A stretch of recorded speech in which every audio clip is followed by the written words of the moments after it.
नमस्कार दोस्तों, यदि आपको वीडियो पसंद आया तो मेरे ट्यूब चैनल प्रियंका स्टोरी में आपका स्वागत है। कृपया लाइक करें और शेयर करें और सब्सक्राइब करें मेरा चैनल और घंटी आइकन बेल दबाना न भूलें। अनुज मेरे साड़ी पार्ट 2। तभी अंजलि किचन में घुस गई। वो बस नहाकर तैयार हो गई। अनुज को नहीं पता कि अंजलि अपने नए एक्सेसरीज पर कैसी प्रतिक्रिया देगी। पहले तो अंजलि ने अपना नया सामान नहीं देखा, वह दूसरी तरफ का सामना कर रहा था। तभी उसने उसके हाथ में चूड़ियां देखी। वह एक ही समय में हैरान और हैरान थी। जब वह पलटा तो उसके माथे की बिंदी, बाली, चूड़ियां देखी। जब वह हिला तो उसे पायल की आवाज भी सुनाई दी। कुछ दिन पहले ही रेखा ने अंजलि को बताया कि अनुज बिना एक्सेसरीज के अजीब लग रहा है। अब वह उन्हें पहन रहा है। वह अब ठीक देख रहा है, अंजलि ने सोचा और उससे इस बारे में नहीं पूछने का फैसला किया। वह उससे ऐसे बात कर रही थी जैसे कुछ भी बदला हुआ न हो। अगले दिन स्नान के बाद उसने बिस्तर पर एक ब्लाउज, पेटीकोट, एक साड़ी, मैचिंग चूड़ियां और एक बिंदी का पैकेट देखा। बिना किसी परेशानी के उन्होंने साड़ी और मैचिंग चूड़ियां पहन ली। उसने अपने बालों को ब्रश किया और दर्पण में देखकर अपने माथे पर बिंदी लगा ली। उसने अपना काम शुरू करने के लिए अपना लैपटॉप खोला। तभी अंजलि भी अपना काम शुरू करने के लिए कमरे में घुस गई। वो अनुज के बगल में बैठ गई और अपना लैपटॉप खोल दिया। तभी उसने अनुज का चेहरा देखा। मुस्कुराते हुए उसने बिंदी हटा दी और सही रख दी। अनुज, आपको बिंदी को अपनी आंखों की भौहों के बीच सही ढंग से रखना होगा। बस मेरी तरफ देखो, अंजलि ने मुस्कुराते हुए कहा। अनुज को विश्वास नहीं हो रहा है कि उसे अपनी पत्नी से बिंदी सही तरीके से पहनने के टिप्स मिल रहे हैं। टाइप करते समय उसकी चूड़ियां उसे बहुत परेशान कर रही थी।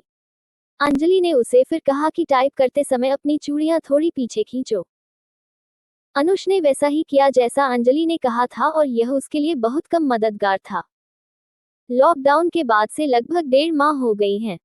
पहले तो उसने प्रत्येक हाथ में 2 चूड़ियां पहनी हुई थी, लेकिन अब वह अपनी पत्नी की तरह प्रत्येक हाथ में 4 चूड़ियां और गले में एक चेन पहने हुए है, इसलिए उसकी गर्दन खाली नहीं दिखेगी। रूपा और नेहा ये जानकर खुश थी कि अनुज और अंजलि अच्छा कर रहे हैं, लेकिन वे अभी तक अनुज की साड़ी पहनने के बारे में नहीं बताते हैं।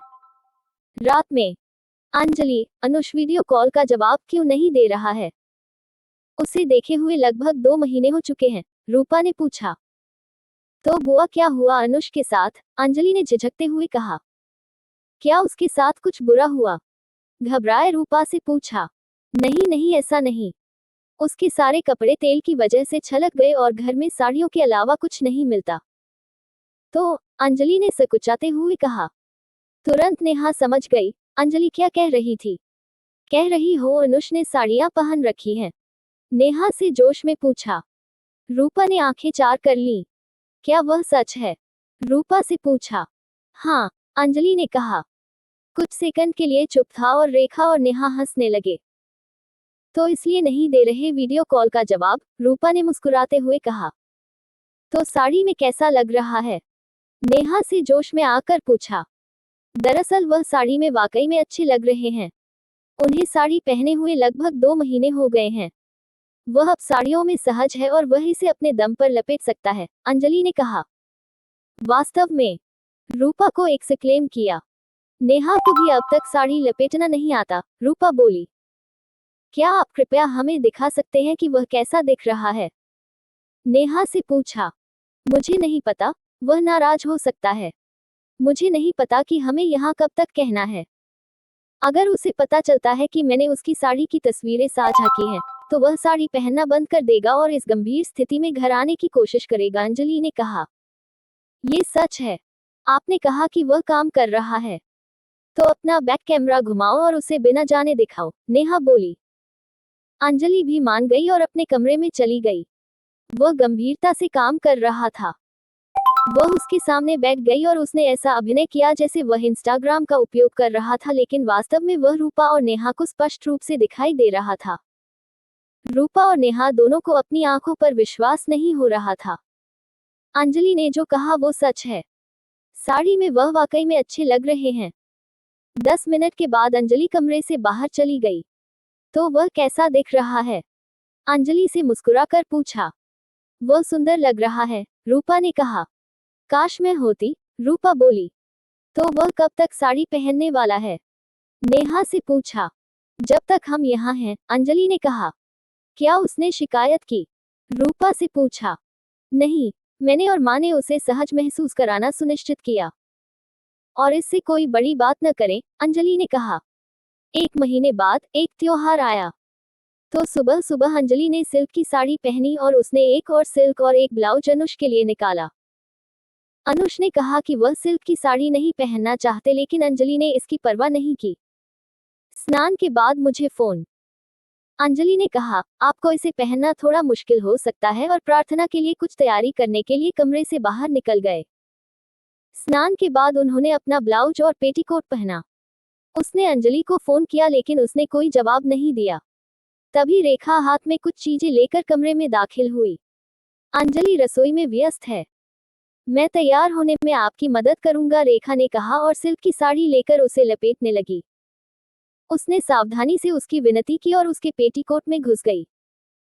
उसने उसके पल्लू को उसके कंधे पर पिन किया और उसकी साड़ी को सुरक्षा पिन के साथ कई स्थानों पर सुरक्षित किया। अनुष ड्रेसिंग टेबल के सामने बैठे। आज त्योहार है, इसलिए मैंने आपके लिए कुछ चीजें खरीदी, रेखा बोली। वह कुर्सी पर बैठ गया और करीने से साड़ी का पल्लू अपनी गोद में रख लिया। रेखा ने उसके बाल ब्रश करना शुरू कर दिया। उसने बीच से उसके बाल बांटे और जूड़ा बनाया। उसने उसके बालों को कुछ हेयर पिन से सुरक्षित किया। उन्होंने वह आभूषण सेट निकाला जो वह अपने साथ लाई थी। उसने उसके झुमके को बड़े झुमके से बदल दिया। फिर उसने एक साधारण हार लिया और उसके गले में रख दिया। अनुष कुछ नहीं बोला। वो बस गुड़िया बन के बैठ गया। रेखा ने उसके हाथों में कांच और सुनहरी चूड़ियों का मिश्रण भर दिया। उसने उसके माथे पर मैचिंग बिंदी लगा दी। आईने में उसने रेखा को जैस्मीन के फूल और एक हेयर पिन पकड़े देखा। वह पहले से ही एक रेशम साड़ी और गहने में है, तो फूलों की एक लत से कोई खास फर्क नहीं पड़ने वाला है, अनुष ने सोचा। रेखा ने उनके जूड़े को फूलों से सजाकर हेयर पिन से सुरक्षित कर दिया। जब उसने खुद को दर्पण में देखा तो उसे अपनी आंखों पर विश्वास नहीं हुआ कि वह यथासंभव स्त्री जैसा दिख रहा है। अंजलि ने एक प्रार्थना का प्रबंध किया। जब उसने अनुष को अपनी मां के साथ अपनी ओर आते देखा तो वह उसकी शक्ल देखकर आश्चर्यचकित रह गई। कोई भी विश्वास नहीं करेगा कि अनुष वास्तव में एक पुरुष और उसका पति है। उनमें से 3 ने एक साथ प्रार्थना की। उसके बाद